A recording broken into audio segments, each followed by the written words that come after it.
This is the second saw from the guy that sent me the 575. He sent me 3 in total.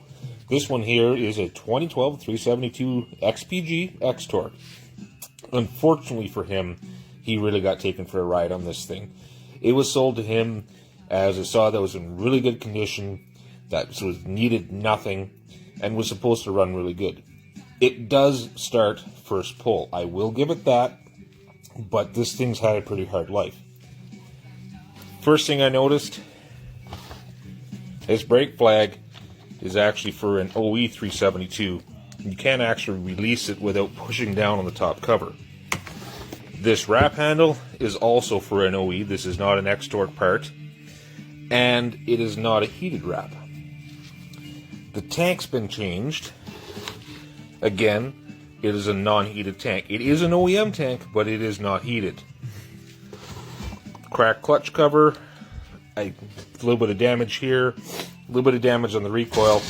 So I think this saw may have been run over and rebuilt out of a few part saws. The top cover and the air filter cover do have the right date codes for a 2012, so it may have been a case of he had a couple of saws. But what's going to be the big problem is hiding in here. Because you can't release that brake, it's been run with the brake on. And that clutch drum should not be that color. I'm pretty sure all you guys that are watching this know what that should look like, but let me grab one for reference. As you can see, this thing's been pretty warm. Even the end of the crank is blued.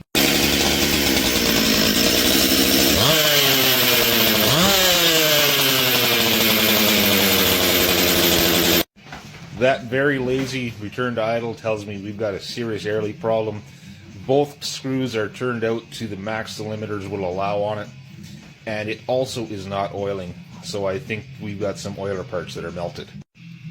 I have a suspicious feeling that the top end is actually going to be okay on this thing. My worry is going to be everything on this side and whether or not we have any case damage around those bearings.